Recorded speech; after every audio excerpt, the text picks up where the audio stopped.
I was sitting at my kitchen table Wednesday morning, doing what I always do with my first cup of coffee, checking messages on my phone, while the morning light slanted through the window onto yesterday's crossword puzzle. At 63, I'd developed certain rituals that kept my days orderly.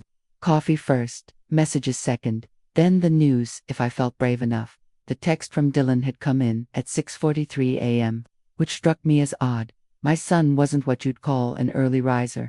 The preview showed a video attachment with a thumbnail of what looked like Cash Krispies spread across a surface. For a moment, I wondered if he was showing off some unexpected windfall.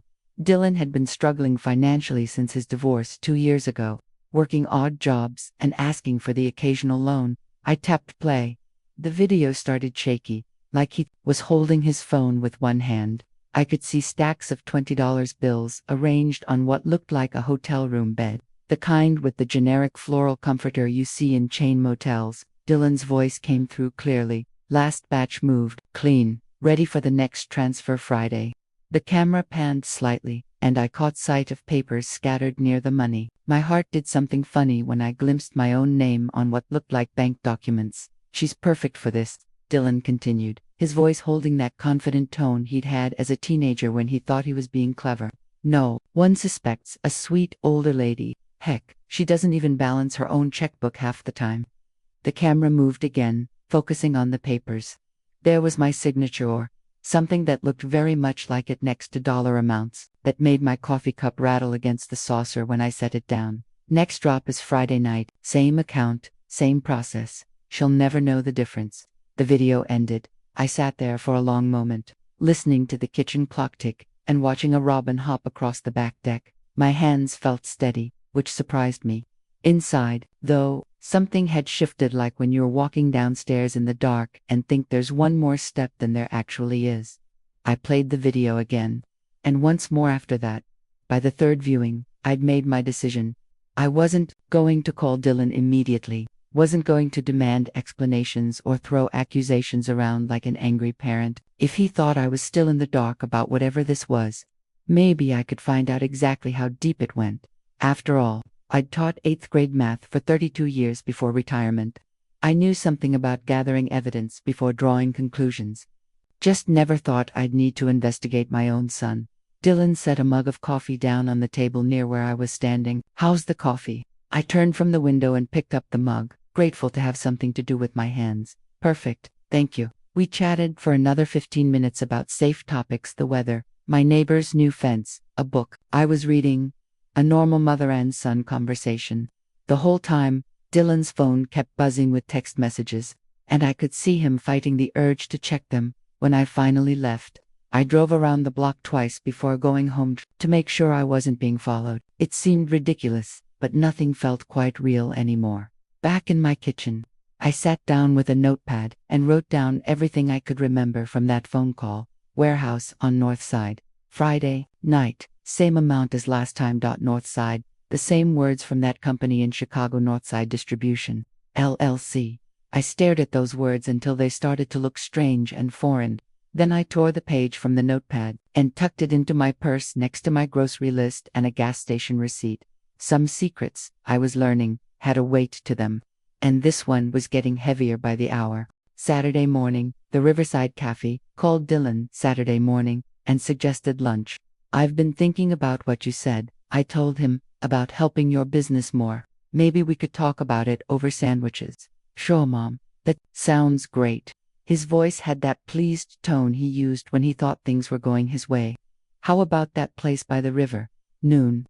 The Riverside Cafe sat on a deck overlooking the water, with picnic tables under blue umbrellas and the smell of fried fish drifting from the kitchen. Dylan was already there when I arrived, sitting at a corner table with his back to the water. He stood up to hug me, and I noticed something glinting under the sleeve of his button-down shirt. "You look good," I said, settling into the chair across from him. "Is that a new watch?" He glanced down and tugged his sleeve, but not before I caught a glimpse of silver and what looked like small, sparkling stones around the face. "Oh, this old thing. It was a gift from a friend. Must be a good friend." I opened my menu, though I already knew what I wanted. Expensive taste. Yeah, well, Dylan shrugged, suddenly focused on the lunch specials. Some people are generous. We ordered turkey club for me, fish and chips for him, and made small talk about the weather and the boats passing by. A normal conversation, except for the way he kept checking his phone and the fact that his old watch probably cost more than I spent on groceries in 3 months when the waitress left. I leaned forward slightly. So, tell me more about this business of yours, the return service. It sounds complicated, but if there's a way I can help. Dylan's face brightened. It's not that complicated, really just time-consuming. He picked up a French fry, gesturing with it as he talked. See, companies get stuck with returned merchandise they can't resell through normal channels, so they sell it in bulk to liquidators who then sell it to people like me. Sometimes I resell it, or I help the original companies process refunds to avoid taking the loss on their books. It's all legitimate, just creative accounting. He was good at this, I had to admit. The explanation sounded plausible, delivered with just the right mix of enthusiasm and casual expertise. If I hadn't seen that video, hadn't traced those bank transactions, I might have believed him. And that's where my account comes in, right? Sometimes the refund amounts are too large for my personal accounts to handle, so I use family accounts temporarily just for processing. He took a bite of fish. The money's never really gone, Mom. It just moves through different accounts to avoid triggering automatic audits. Audits? Yeah. Banks have to report certain transactions to the government. Anything over $10,000 gets flagged automatically, so we keep everything under that threshold. There it was. He'd just described financial maneuvering to me like it was a perfectly reasonable business practice while eating fish and chips on a sunny Saturday afternoon, as if he were explaining how to change a tire. How much money are we talking about? Nothing you need to worry about. Usually, just a few thousand at a time. Dylan reached across the table and patted my hand. I really appreciate you being so understanding about all this, Mom. Not everyone would be so trusting. I looked down at his hand covering mine. No wedding ring anymore, but there was a thin band on his pinky gold with some kind of stone. Another gift from a friend, probably. I just want to help if I can, I said. You've been through a rough time since the divorce. Things are turning around, though this business is really taking off. He glanced around the restaurant, then leaned closer. Between you and me, I'm looking at buying a house soon, something with a little more space. House? With what money? His apartment rent couldn't be more than $800 a month. And he'd been asking me for grocery money as recently as last spring. That's wonderful, honey. Where are you looking? Nothing definite yet, but there's this place up on Hillside Avenue. He trailed off, suddenly looking uncomfortable. Anyway, nothing's decided. Hillside Avenue, where the houses started at $500,000 and went up from there. After lunch, Margaret's house after he left. I sat in my car in the parking lot and called Margaret. She answered on the first ring, the way she always did. Ruth, how was lunch with Dylan? Educational, I said. Are you free this afternoon? I think I need to talk to someone. Margaret lived in a tidy ranch house on the quiet side of town, the kind of place where the lawn was always perfectly edged and the mailbox got a fresh coat of paint every spring. She'd been the manager at First National Bank for 27 years, before retirement. And if anyone would know what I was looking at, it would be her. She met me at the door with a pot of coffee already brewing in, that concerned expression she'd worn the day I called to tell her Harold had died. You sounded rattled on the phone, she said, leading me to her kitchen table. What's going on? I pulled out the bank statements I'd brought and spread them across her table. I need you to look at something. Tell me what you see. Margaret put on her reading glasses and leaned forward, her finger tracing the deposit and withdrawal patterns. She was quiet for a long time, occasionally making small humming sounds. Ruth, she said finally, where did you get these? They're mine. My account. Her head snapped up. These are your transactions. That's what I'm trying to figure out. I told her about the video, about Dylan's explanations, about the phone call I'd overheard. Margaret listened without interrupting, her expression growing more serious with each detail. When I finished, she sat back in her chair and rubbed her forehead. Oh, honey, this is bad. How bad? This is classic financial structuring. See these amounts. She pointed to the deposits always under $10,000. Asterisk, and look at the timing. Money in, money out, usually within 24 hours. Your account is being used as a pass-through. Asterisk, my coffee had gone cold in my hands. What does that mean for me? Legally, if the authorities find out, you're implicated. Banks are required to report suspicious activity, and this pattern would definitely qualify. Margaret leaned forward. They wouldn't care that you didn't know about it. Your signature is on the account. Your name is on the transactions. But I didn't sign those transfers. I never authorized. Can you prove that? Because someone who has access to your account information did authorize them. And unless you reported them as fraudulent when they happened, I hadn't, of course. I'd noticed the deposits and been grateful for them. I'd noticed the withdrawals and assumed I was forgetting things the way Harold used to forget he'd written checks near the end. What should I do? Margaret was quiet for a moment, turning her coffee mug in small circles. You need proof that you weren't a willing participant. Documentation that shows you discovered this recently and tried to stop it. How do I do that? Start with your bank. Request detailed records going back at least a year. Ask for copies of all authorization documents.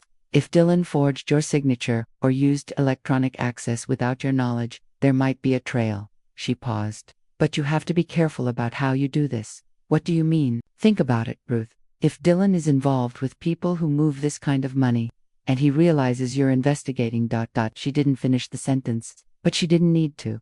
The afternoon light slanted through Margaret's kitchen window, making patterns on the table between us. Outside, a neighbor was mowing his lawn. The sound was distant and normal. Everything felt normal except the conversation we were having. You think he'd hurt me? I think desperate people do desperate things. And if there's as much money involved as these statements suggest, Margaret gathered the papers into a neat stack. You have to be careful. If he realizes you could be in danger too. I drove home slowly, taking the long way through residential streets where families barbecued and children rode bikes on sidewalks. A normal Saturday afternoon life while I carried a folder full of evidence that my son was involved in something illegal. Back in my kitchen, I made a list: bank records, documentation, proof I was a victim, not an accomplice. And I needed to do it all without Dylan knowing.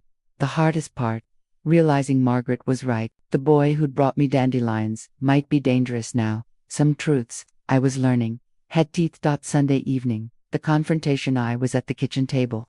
Bank statements spread out, when a car door slammed in my driveway.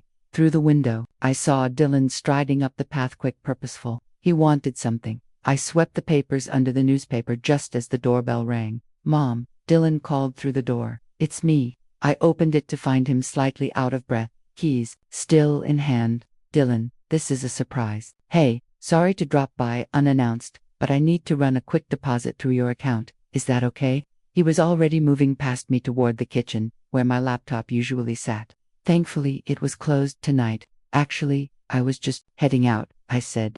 Margaret called. She needs help with something. This'll just take a minute. His eyes darted around the kitchen, lingering on details he'd never noticed before. Where's your laptop? I put it away. Really, I should. What's wrong with Margaret? He sat at the table, ignoring my hints. I'm not sure. She just said she needed company. I stayed standing, hoping he'd leave. Maybe we could do the deposit tomorrow. It's kind of time sensitive. His gaze landed on the corner of the newspaper where a sliver of the bank statement peeked out. What's that? My heart lurched. What's what? He leaned forward, lifting the newspaper's edge. I slapped my hand down. Just bills. Nothing interesting, bills. His eyes locked onto mine. Mom, those look like bank statements. Well, yes, I pay bills from my account. I forced a laugh. Revolutionary concept. Dylan didn't smile. He sat back, studying me with an intensity that made my skin prickle. You're not starting to ask questions, are you? The words hung between us, sharp as a knife. Outside, a dog barked. A neighbor's TV droned. Normal. Sounds far away now. Questions about what? He stared for a long beat. Then his expression melted into that familiar, easy smile. Nothing, Mom. I just worry about you all alone in this big house, overthinking things. He stood and kissed my cheek, his hand lingering on my shoulder. You'd tell me if something was bothering you, right? Of course.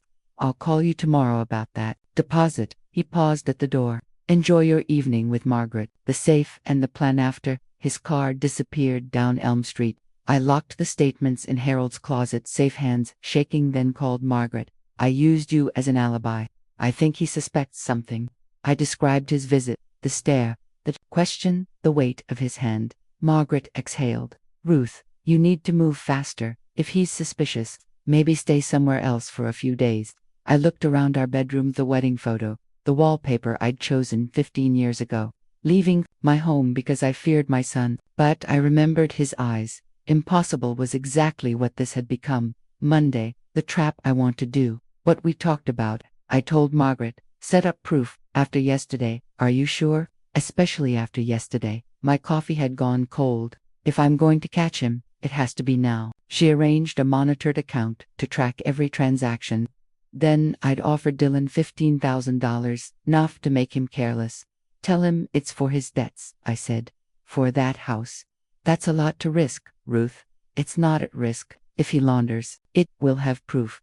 If he doesn't, then maybe you're wrong. But I wasn't wrong. I knew like I'd known which students cheated before I caught them. Thursday, the marked bills at corner coffee. I slid Dylan an envelope of tracked cash. He was jumpy, scanning the shop until a man in a dark jacket walked in. Their eyes met. The man left without a word. Dylan paled. I need to go. Outside, a black sedan idled. The driver watched me. Thought I drove home. Checking my mirror. 2 truths. 1. I was being followed. 2. This was bigger and darker than I'd imagined. Friday. The raid. Margaret called at dawn. The marked bills surfaced. In a warehouse raid last night, $200,000 in cash. Your money was in their counting machine. My hands went numb. What about me? You're clear. The bank records prove you cooperated. A pause. But they want your help to arrest Dylan safely. 2 hours later, his text came. Things going bad. We need to talk now. I called Margaret. He knows how. We need to talk now. That's not Dylan. That's someone terrified. The police set a trap. Miller's Park, public surveilled. What if he's dangerous? I whispered. If you don't do this, he'll run, and he'll never face what he did to you. I thought of the forged signatures, the lies, the way he'd used me. Tell them, I'll do it. The arrest. Dylan looked wrecked on the park bench, pale, unshaven, reeking of sweat and fear. Everything's falling apart, he rasped. The people I work with, they're not good, Mom. And now they think someone's talking to the police. Chill. Why? He turned, eyes burning. That money you gave me, it was marked. Around us, kids played frisbee. A couple walked their dog. Marked. I kept my voice steady. I got it from my savings. Did you? His voice turned icy. Or did someone help you? Someone who wanted to see where it went. A jogger passed. Cop or civilian. Dylan, you're scaring me. They think there's an informant. His hand gripped my arm. Not painful, but a warning. Someone like a sweet old lady nobody suspects. The frisbee game continued. Birds chirped. What are you going to do? I asked. Before he answered, 2 men approached plainclothes officers. Dylan's grip tightened. When they ask, you know nothing. Just a generous mom. Promise me. The first cop spoke. Dylan Morrison. He looked at me one last time, and I saw the moment he understood. You're under arrest. As they cuffed him, he turned back. Mom. I met his eyes. I told you I'd always help you, Dylan. I just never said how. The devastation on his face was terrible. But I didn't look away. Epilogue. Later, I sat on the bench, watching normal life unfold. An officer approached. You can go home. Home, where I'd revoke Dylan's account access. Make tea in the kitchen where this began. Some stories don't have happy endings. Some just have necessary ones. And sometimes, if you're very lucky, those are the same thing.